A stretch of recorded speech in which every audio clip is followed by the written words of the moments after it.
Magandang araw mga bata. Magandang araw, Teacher J. Sa ngalan ng Ama, Ng ng Anak, ng Espiritu Santo. Amen. At mula ng ating aralin sa araw na ito, nais kong pulutin muna ninyo ang mga bakalat sa ilalim ng inyong upuan at ilagay ang inyong upuan sa wastong hanay. Pagkatapos ay iligpit ninyo ang mga bagay na hindi kabilang sa ating klase at itago ito sa inyong bag. Mayroon bang lumiban sa ating klase ngayon? Wala po, Teacher. Mabuti naman. At dahil dyan, kayong lahat ay magkakaroon ng karagdagang 5 puntos sa inyong pasulit mamaya sa ating leksyon. Palakpakan naman natin ang ating mga sarili, mga bata. Okay. Bago tayo dadako sa ating aralin ngayon, balikan muna natin ang ating aralin kahapon. Ano ba ang ating aralin kahapon? Tungkol sa salik ng production, teacher. Magaling! Ano ba ang mga salik ng produksyon? Ang salik ng production ay ang Siyang tunay, magaling. Ngayon, may ipapakita akong mga larawan sa inyo at gusto kong pagmasdan ninyo ito ng mabuti.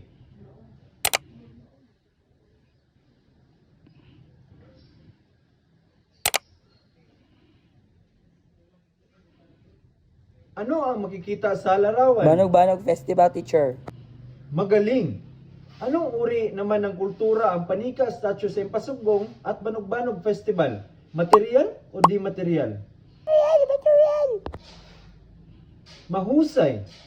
Magbigay ng iba pang halimbawa ng material na kultura na makikita sa ating bayan o lungsod. Old artisan, well po, teacher, at saka malukwanan. Magaling. Ang layunin ng ating aralin ngayon ay una, nabibigyang kahulugan ang material at di-material na kultura. Pangalawa, natutukoy ang mga material at di-material na kultura ng kinabibilangang bayan o lungsod, lalawigan o rehiyon. Siguro mga bata, alam ninyo ang paksa na ating tatalakayin sa araw na ito.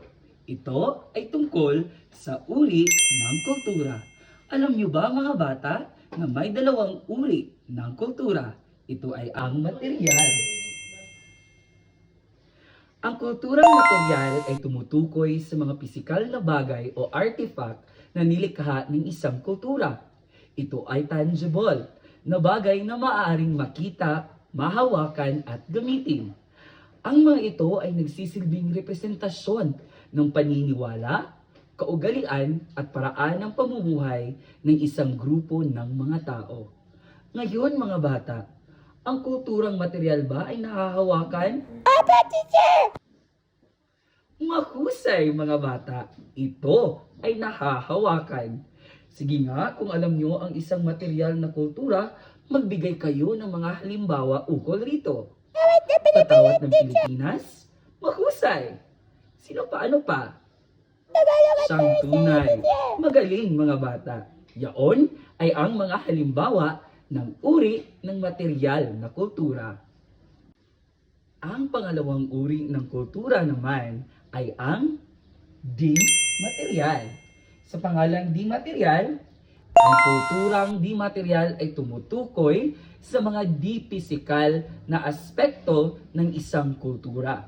Ito'y mga intangible na bagay katulad ng mga ideya, paniniwala, tradisyon, kaugalian, wika, sining, at iba pa. Ngayon ang tanong ko sa inyong mga bata, ang di-material na kultura ba ay nahahawakan? Hindi po. Siyang tunay, hindi ito nahahawakan. Sa anong paraan natin malalaman na ang kulturang ito ay isang uri ng di-material? Maaring ito ay isang paniniwala, isang ritual, Lahat po, teacher. siyang tunay, mahusay. Ngayon, sige nga, magbigay kayo ng halimbawa ng di-material na kultura. Banog Festival, Teacher! Mahusay mga bata, ang inyong sagot ay tama. Sino sa inyo ang nakadaan o nakapunta na sa Impasugong tuwing pupunta ng Malibalay City? Mahusay. Anong istruktura ang nakikita ninyo sa bukana ng kanilang lungsod? Tama. Ang makikita ninyo sa Impasugong ay estatwa ng Panika na nangangahulugang katutubong headdress na matatagpuan sa Tourism Center malapit sa National Highway bilang bagong sentro ng atraksyon sa lalawigan ng Bukidnon. Ang istruktura ay dinisenyo ng isa sa aming sikat na manlililok sa Mindanao na si Colblay na nakabase sa Davao City.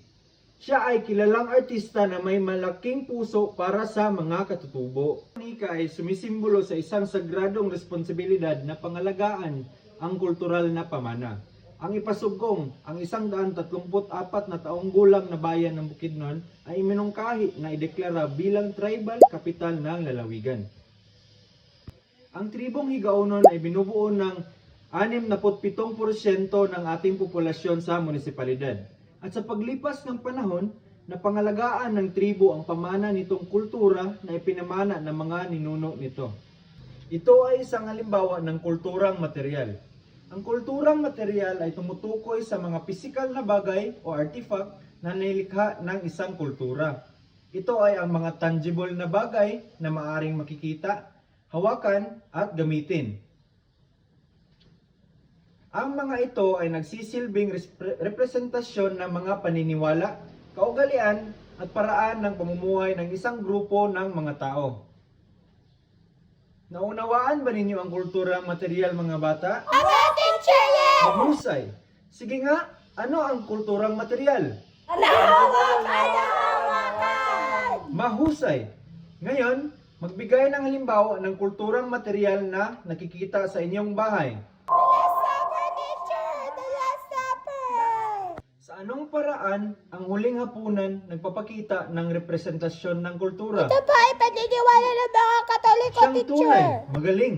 Sa pang-uri ng kultura na natutuhan ninyo noong kayo ay nasa ikalawang baitang ay ang kulturang di-material. Ang kulturang di-material ay tumutukoy sa mga di-physical na aspekto ng isang kultura. Ito ay mga intangible na bagay, katulad ng mga ideya, paniniwala, tradisyon, kaugalian, wika, sining, at iba pa. Isang halimbawa nito sa lungsod ng Manolo Fortich ay ang pagdidiriwang ng Banog-Banog Festival. Isa itong pagdiriwang kung saan pinapahalagahan natin ang agila na naninirahan sa mga bulubundukin ng gilang-gilang. Sa pamamaraang ito ay nabibigyan tayo ng kamalayan na pahalagahan natin ang ating kalikasan pagkat ito ay tirahan ng mga samut-saring mga ibon katulad ng ating pambansang ibon na ang agila. At nagbibigay din ito sa atin ng mga pagkain, proteksyon at tirahan. Ngayon, may tanong ako sa inyo mga bata. Ano ba ang ginagawa tuwing may Banog-Banog Festival? Music Festival! Mahusay! At dahil marami kayong naibahagi ng mga karanasan sa Banog-Banog Festival, inanyayahan ko kayo mga bata na ibahagi ang lahat ng ito sa ating Padlet. At ilathala ninyo doon kung ano ang inyong mga di malilimutang mga karanasan sa nasabing Banog-Banog Festival sa pamamagitan ng link na ito. Labis akong nasiyahan mga bata pagkat inyong ibinahagi ang inyong di malilimutang karanasan sa Banog-Banog Festival. At sa tingin ko ay alam na ninyo ang ating aralin sa araw na ito. Ngayon ay magkakaroon tayo ng gawain sa pamamagitan ng aplikasyon na tinatawag na Kahoot. Tukuyin ninyo kung ang mga halimbawang larawan ba na ibinahagi ng aplikasyon na ito ay isa bang uri ng kulturang material o di material. Kayo ay binibigyan ko ng 15 minutos upang matapos ang inyong gawain sa pamamagitan ng pag-access ng link na ito. Mahusay mga bata at natapos ninyo ang inyong gawain sa wastong panahon at oras. Ngayon, tatanungin ko kayo, alin sa kulturang pinag-aralan natin ang nais mong makita at nais mong maranasan ulit? Gusto mong pumunta ng Impasugong? Mahusay! At gusto mong maranasan ulit ang Banog-Banog Festival. At bakit naman gusto mo pang maranasan ulit ang Banog-Banog Festival? Magandang tanawin, teacher! Dahil sa magandang tanawin na iyong nakikita siyang tunay. Ito rin ang Banog-Banog Festival na talagang kinasasabikan kong makita muli. Mahusay mga bata at alam na ninyo ang ating tinalakay na aralin sa araw na ito. Sa tingin ko ay sa lahat ng inyong binanggit ay nagpapakita na labis na talaga ang inyong kaalaman ukol sa ating talakayin sa araw na ito. Ngayon, para sa ating pagtataya, gamit ang Padlet, magbigay kayo ng tig-iisang halimbawa ng di material at material na kultura at sabihin ninyo o ipaliwanag ninyo kung bakit ito ay isang uri ng material o di material na kultura sa pamamagitan ng link na ito. Mahusay mga bata at madali ninyong natapos ang ating gawain. Ngayon mga bata, dahil tapos na kayo sa inyong gawain, ngayon dadako naman tayo sa inyong takdang aralin. Sa pamamagitan ng worksheets na ito, kayo ay bibigyan ko ng gawain na ilista ninyo ang mga material at di material na kultura na makikita ninyo sa inyong bahay. At ipaliwanag ninyo kung paano ito naging representasyon ng isang kultura. Sa tingin ko ay tapos na tayo sa ating talakayin. Wala na ba kayong mga tanong? Wala na po, Kung wala teacher! naman ay tsak na labis nyo na talagang naunawaan ang ating aralin sa araw na ito. Kaya inanyayahan ko ang lahat na tumayo at isaayos ang hanay ng inyong upuan at pulutin ang mga basura sa ilalim nito. Mahusay mga bata! At ngayon, inanyayahan ko kung sino man ang naatasan na mangulo para sa ating panalangin na maaari ay manalangin na tayo para sa pagtatapos ng klase.